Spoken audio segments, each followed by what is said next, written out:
चारों तरफ से घिरती नजर आ रही हैं तबस्सुम आरा। याद हो के पिछले शनिचर को साबिक deputy mayor red light area Lachhipur पहुंची और एक खातून को कोरोना वैक्सीन लगाया था।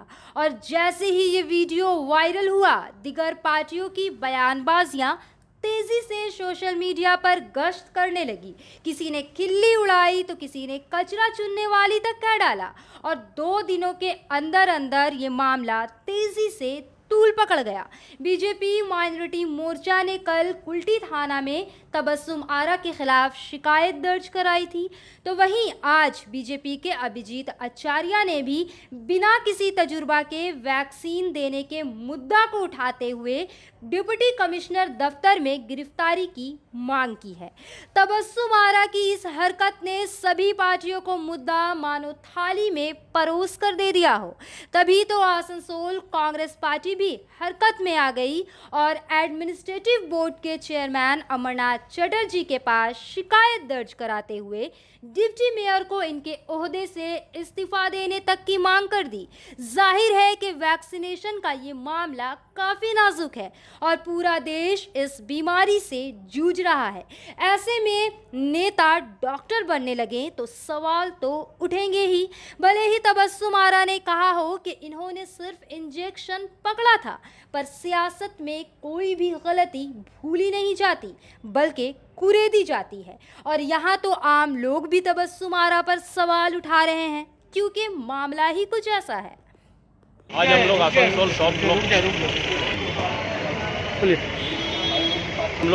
ब्लॉक कांग्रेस के तरफ आसन म्युनिसिपल कॉर्पोरेशन के एक्स डिप्टी मेयर एवं आसनसोल बोर्ड ऑफ एडमिनिस्ट्रेटर की मेंबर ने जिस तरीके से 2 दिन पहले प्रेस के माध्यम से देखा गया कि हमारी कुल्टी क्षेत्र की रहने वाली एक मां सम्मानिता पर में गलत तरीके से जो उनको बिना उनके पास सर्टिफिकेट नर्स कोर्स अपने पद का इस्तेमाल करते न हाथों सेशन को इस तरीके से दिया गया, कोई घट जाता या इस तरीके का घटना न घटे के लिए हम लोग डिमांडर आसनसोल म्युनिसिपल कॉर्पोरेशन के एडमिनिस्ट्रेटर साहब के पास में आए, क्योंकि आज सिर्फ वैक्सीन का नहीं बल्कि 2018 में जब पीने का पानी का काम चल रहा था, कॉन्टेक्ट गलत व्यवहार 50 मिनट्स के अंदर में गलत व्यवहार, उसके खिलाफ लोग उनका जो कॉर्पोरेशन में पे बैठे उनको उससे हटाया जाए, इसका डिमांड लेकर आए हैं। और उसके बाद उल्टी के अंदर में जो उनके नाम पे एफआईआर हुआ है उनको अरेस्ट जाए, इसी को लेकर हम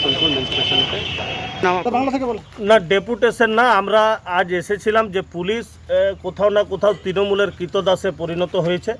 আপনারা জানেন যে ভ্যাকসিন কাণ্ডে আমাদের তবস্সুম আরা যে ঘটনা ঘটিয়েছেন, আমরা তার আমাদের জিসান কুরেশি মাইনরিটি সেলের তরফ থেকে তার প্রতি এফআইআর করেছিল এবং তার এখনও কোনো যথাযথ অ্যাকশন নেওয়া হলো না। তার উপর আমরা তার অ্যারেস্টের দাবি নিয়ে আজ এখানে সাহেবের কাছে এসেছিলাম এবং গতকাল পূর্ব বিধায়ক এবং যুব সংগঠনের সভাপতিরা যেভাবে তাণ্ডব করে গেল কুল্টি থানায়, বালির কাটমানি কে পাবে তার নিয়ে যে তাণ্ডব করে গেল, তো তাতে ম্যাক্সিমাম লোকের মুখে মাস্ক ছিল না।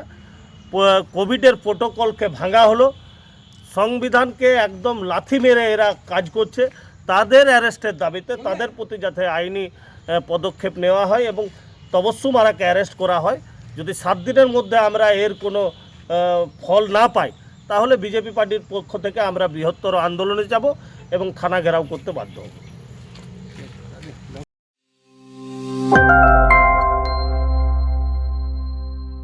Young generation blood donors welfare society लगातार 20 सालों से मोहम्मद बिलाल खान और डॉक्टर कुर्बान की क़यादत में कौम व मिल्लत की खिदमत अंजाम दे रहे हैं। आज इन्होंने फाउंडेशन डे के मौके को और ज़्यादा ख़ास बनाते हुए ब्लड डोनेशन कैंप का एहतमाम किया, जिसमें सैकड़ों नौजवानों ने बढ़ चढ़कर हिस्सा लिया। इस मौके पर अंडाल ऑफिसर इंचार्ज, शांतनु अधिकारी, मुफ्ती जुबैर अहमद कासमी, प्रवीर धर, उत्पल सिन्हा, सगीर आलम वगैरह मौजूद थे।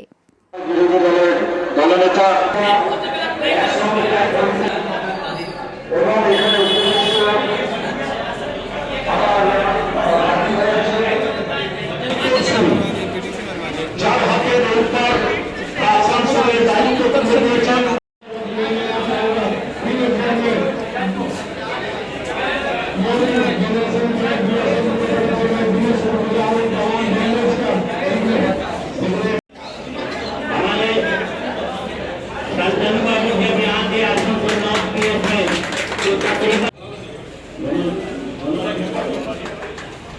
जोरदार तालियों से करते हैं। ऐसे वक्त में हमारी ये दो शख्सियत आसनसोल में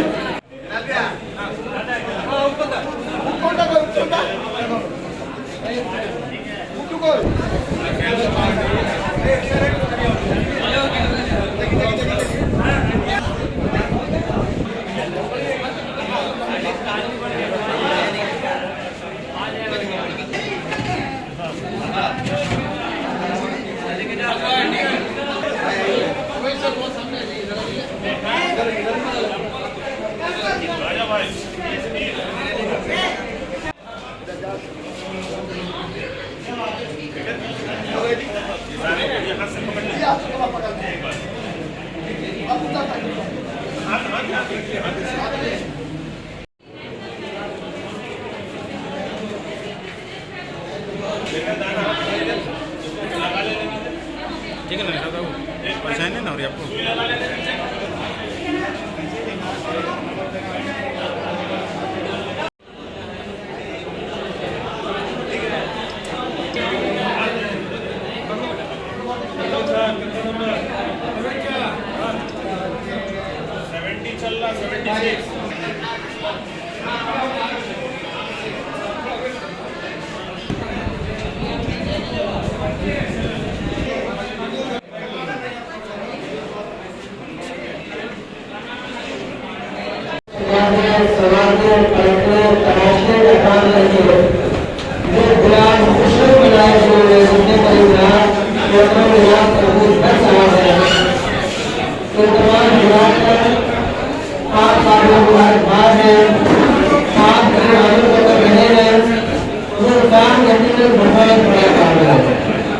ये काम हमें इस बात का एहतराम करवाता है। गलत ऐसी चीज है जो भगवान हमारे खुदाने ने ऐसी मानी का काम करवाई है कि ये खुशी हमें प्यार का, प्रेम का, मोहब्बत का है। आज क्या कार्यक्रम हम लोग का फाउंडेशन डे है young generation blood donor welfare society का, जो आज से 20 साल पहले कैंप हुआ था 5 जुलाई का दिन। आज 20 साल मुकम्मल हुआ, तमाम मेंबरों का साथ रहा। हम लोग बहुत सारा ब्लड डोनेशन मूवमेंट पे काम करते हैं। इसके अलावा समाज से जुड़ा हुआ जो भी काम है सब करते हैं। आज लगभग कितने लोग अपना रक्तदान करें? अभी तक तो हमको लगता है 80 नौजवानों ने दे दिया है, तकरीबन 150 तक का ब्लड बैंक, लेकिन बोल रही है कि अभी थोड़ा सा कुछ कम कीजिए, फिर अगस्त में थोड़ा शॉर्ट होगा तो उस टाइम कीजिएगा, लेकिन 100 प्लस हम लोग करेंगे इंशाल्लाह। इस तंजीम को चलाने में लगभग कौन कौन लोग आप लोग मैंने 20 साल तक साथ दिए? हमारे तमाम मेम्बरान, जैसे कि आपको मान लीजिए हमारे प्रेसिडेंट हैं, सरपरस्त हैं, मेंबर लोग हैं, बहुत सारे लोग हैं। आपका नाम? Bilal Khan, secretary young generation blood donor welfare society.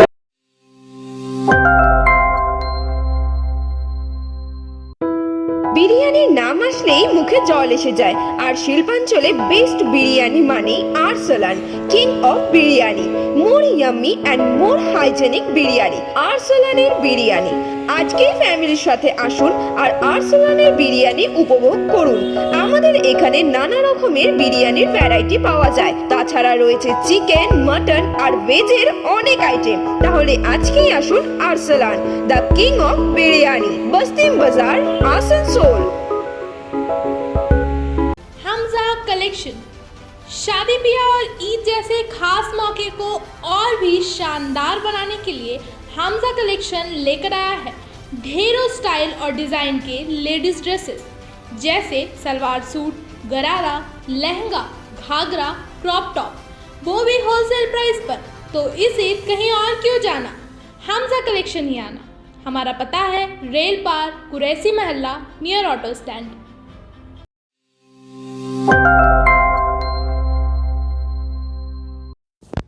मरकजी और रियासती सरकार के खिलाफ अपनी आवाज़ बुलंद करते हुए बाया मुहाज पार्टी ने कल रानीगंज के कई इलाकों में एहतजाजी जलसे का इनेकाद किया, जहां दिव्येंदु मुखर्जी, सुप्रियो राय, हेमंत प्रभाकर, कृष्णदास गुप्ता समेत कई इलाकाई नेता और कारकुनान मौजूद थे। पेट्रोल, डीजल और गैस की बढ़ती कीमतों के खिलाफ यह एहतजाज किया गया था। इनकी मांग थी कि बस समेत सभी तरह की की गाड़ियों को चलाया जाए और हॉकर्स की परेशानियों को भी इन्होंने उठाया और रियासती और मरकजी सरकार को आड़े हाथों लिया। इन्होंने वैक्सीन देने में भी बदउनवानी का इल्ज़ाम लगाया और कहा कि सबको मुफ्त और सही तरीके से वैक्सीन लगाया जाए।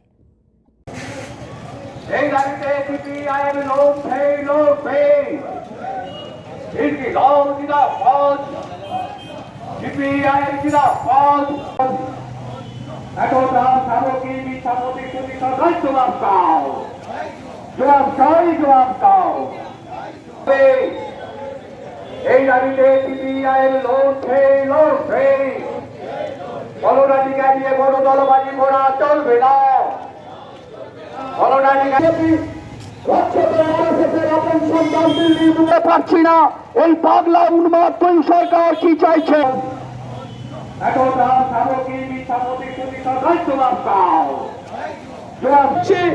তৃণমূল এবং বিজেপির দুই সরকার এই করোনা সংকটের কালে মানুষের বিরুদ্ধে যুদ্ধ ঘোষণা করেছেন। কার্যত উন্মাদের প্রয়োগশালা হয়েছে পশ্চিমবাংলা। আপনারা জানেন আমাদের জেলার কুলটির বুকে আমাদের আসানসোল কর্পোরেশনের ডেপুটি মেয়র যিনি ছিলেন ভদ্রমহিলা থমসন মারা, তিনি নিজেই ইঞ্জেকশন দিতে শুরু করেছেন। আসলে নবান্নের 14 তলায় থাকা ভদ্রমহিলার অনুপ্রেরণায় গোটা রাজ্যটাকে পাগলাগারদে পরিণত করা হয়েছে। ভাবতে পারেন করোনার মতো প্রতিষেধকের টিকা, সেই টিকা মানুষ পাচ্ছে না, সেই টিকাকে বিক্রি করা হচ্ছে। রানীগঞ্জে স্ট্রিট হকারদের জন্য, টোটো চালকদের জন্য বিনা পয়সায় যে টিকার কুপন দেওয়ার কথা ছিল, সেই টিকার কুপন কোথায় গেল? বারবার প্রশ্ন করে কোনো উত্তর খুঁজে পাওয়া যাচ্ছে না। আপনারা জানেন কলকাতার বুকে একটা জাল টিকা চক্র তৈরি করে খোদ মুখ্যমন্ত্রীর বাড়িতে হচ্ছে প্রতারক পৌঁছে যাচ্ছে। আসল কথা দেবাঞ্জনের দেবতাটাকে এটা খুঁজে বের করা দরকার। তৃণমূল কংগ্রেসের যারা নেতা মন্ত্রী তারা প্রত্যক্ষভাবে এই টিকা জালিয়াতদের এই জাল চক্রগুলোকে মদত দিচ্ছেন। অন্যদিকে কার্যত মানুষের পেটে লাথ মারার জন্য প্রতিদিন খেলা চলছে, যাতে পেট্রোল ডিজেলের দাম প্রায় 100 টাকা ছড়িয়ে যাচ্ছে। আবার রান্নার গ্যাসের দাম বেড়েছে। গতকাল 25 টাকা 50 পয়সা রান্নার গ্যাসের দাম বাড়ানো হয়েছে। তৃণমূল কংগ্রেস বিজেপি কার্যত হচ্ছে বিভিন্ন রকম শেষ আদায় করছে, আর এই কারণে পেট্রোল ডিজেল রান্নার গ্যাসে আগুন লাগানো হয়েছে। গত 45 দিনে 24 বার পেট্রোলের দাম বেড়েছে। 7 টাকা 30 পয়সা পেট্রোল, 7 টাকা 50 পয়সা ডিজেলের দাম বেড়েছে। আমরা প্রত্যেকেই জানি পেট্রোল ডিজেলের দাম যদি বাড়ে প্রতিটা জিনিসপত্রের দাম বাড়বে। আমি মানুষকে ভাবার জন্য অনুরোধ করব, 2010 সালের জুলাই মাসে যখন সিপিএম এর সরকার ছিল পশ্চিমবাংলায়, তখন 1 কেজি সরষের তেলের দাম ছিল 60 টাকা। আজকে তৃণমূল কংগ্রেস বিজেপির রাজত্বে 1 কেজি সরষের তেল 160 টাকা, 170 টাকা।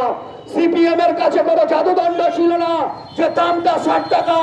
একটাই আইন ছিল, সেই কালোবাজারি রোধ করার আইন। আজকে সেই আইনকে ঠান্ডা ঘরে বসিয়ে দেওয়া হয়েছে। इस कोरोना संक्रमण में लोगों की जिंदगियां बचाने के लिए सरकार को, चाहे वो केंद्र हो या राज्य की सरकार, उनको सही एवं उचित भूमिका ग्रहण करना पड़ेगा। ये तमाम मांगों के साथ आज रास्ते पे है। कुछ दिन पहले विधानसभा का चुनाव हुआ है। चुनाव खत्म, जो जीती है पार्टी, जीतने वाली सरकार हनीमून मना रही है, लोगों के जिंदगी से खेल रही है। और जो हारी है भाजपा, यहाँ पे 77 सीट पाके उनको दफ्ती लगा हुआ, वो अभी होश में नहीं आए हैं। चाहे जनता मरे, चाहे जनता के जिंदगी से खिलवाड़ हो या कुछ भी हो, उसके तरफ केंद्र एवं राज्य की सरकारों का ध्यान नहीं है। लेकिन हम शुरू से जो मांग पे लड़ाई किए हैं, वो मांग आज भी जिंदा है। और हम ये मानते हैं आज जिस तरह से एक पार्टी से दूसरी पार्टी जाने के लिए सभी नेता व्यस्त है, हमारा ये विश्वास है कि दल बदलने से जिंदगी नहीं बदलती है। दिन बदलने से जिंदगी बदलती है। इसका प्रमाण पश्चिम बंगाल की अभी हम जो लोग जनता इस संकट से लड़ रहे हैं, हमारा जिंदगी हमारा मौत इसका जीता जागता सबूत है। हम लोग तो सुनते थे कि बाजार में आलू प्याज बिकता है, लेकिन सरकारों के शासनकाल में हमने देखा कि मरे हुए लोगों की सबके साथ भी सौदा हो रहा है। जिनका डेड बॉडी पड़ा हुआ उनको जलाने के लिए भी पैसा ऐठा जा रहा है। इसी रानीगंज की घटना हम खुद उस समय मौजूद थे, हमने देखा है।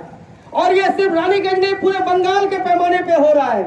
एक तरफ कोरोना का संकट और लॉकडाउन की वजह से जो मजदूर थे, किसान थे, जो दिन मजदूरी करते हैं, रिक्शा चलाते हैं, ठेला चलाते हैं, कूली कबाड़ी का काम करते हैं, जिनका रोजगार छिन गया है, कल कारखाने बंद हैं, उनकी वजह से उनकी जिंदगी में जो संकट आया है, हम तो उसी मांग के साथ रास्ते पे हैं। हम लोग इसीलिए मांग किए थे कि इन तमाम मजदूर जिनकी संख्या भारी से भारी तादाद में है, हिंदुस्तान में असंगठित क्षेत्र में काम करने वाले, जिसको हम लोग गैर सरकारी संस्था बोलते हैं, उसमें काम करने वाले लोगों की संख्या करीब 93% है। क्या होगा इनका? आज ना उनके लिए खाने के लिए रोटी है, ना पॉकेट में पैसा है। अगर गरीब के घर में पैसा नहीं रहेगा तो रानीगंज के बाजार में जो बिजनेसमैन करते हैं, बिजनेस है, वो अपना बिल्डिंग जितना भी बड़ा बनाइए, खरीद करने के लिए लोग नहीं आएंगे। और हमारा लड़ाई यहीं पे है। इसीलिए मांग की है कि 7,500 रुपया बैंक खातों में लोगों को देना पड़ेगा। लोगों के घर में 10 किलो करके अनाज, सिर्फ चावल नहीं।